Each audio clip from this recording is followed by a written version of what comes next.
Now, let's move on to Optus. Bayer Rosmarin has stepped down today as the CEO. This is just days after she bravely fronted up to the Senate for a grilling on Friday. Now, she took all of the heat for Optus's parent company, Singtel, even though it was an offshore system run by Singtel that was the trigger event that caused the outage. Kelly's clearly, in my view, been used as the scapegoat to deflect attention and embarrassment from Optus.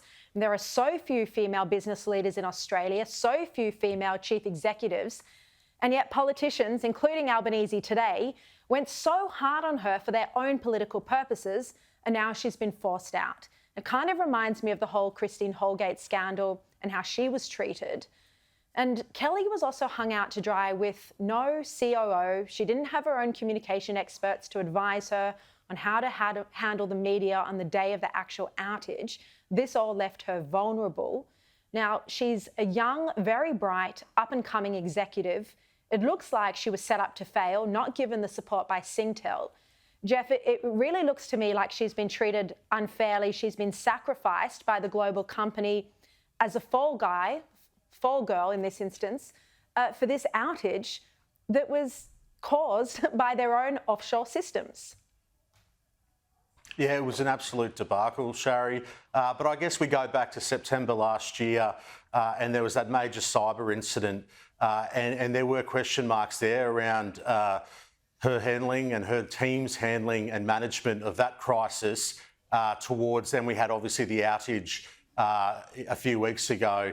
I think that Optus should have learnt the lessons of last year and, as you said, brought in more support and help around her to be able to handle that. I mean, what happened the other week and the impact on millions of Australians in terms of KPIs, I mean, at the end of the day, the CEO wears it, but there was a huge political witch hunt. It started immediately from the government and all sides have joined that.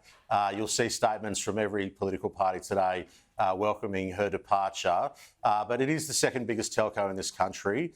We need it to be operating effectively and well. We need that competition here in Australia. So it'll be interesting to see what they do.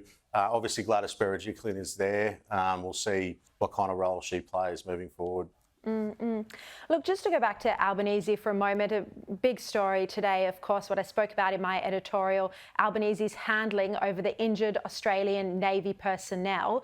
Whether or not he actually raised it with Xi Jinping, it doesn't look like he did from that answer he gave Kieran Gilbert. But then there's also the issue of the secrecy and why the government kept this incident secret until after Albanese's visit with Xi. What's your view about how they've handled all of this? Really poorly. I think efforts this afternoon were really cynical, very mealy-mouthed. I think it's absolutely 100% clear that the Prime Minister did not raise this with Xi. The timing was appalling. It came days after this serious incident. We saw all the photo ops. We constantly hear that rhetoric about how Australia and China will find this middle ground to get along. But only last week, the ASD revealed that the Chinese were sponsoring mass cyber attacks on Australia. We've got intellectual property theft. I mean, the list is really long. And I think the Prime Minister has to categorically say what happened here.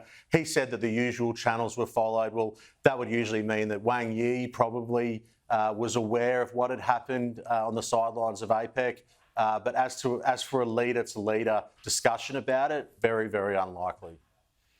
All right, Geoff Chambers, great to see you again on a Monday. Thank you so much for your insights, and we look forward to reading your articles in the Oz this week.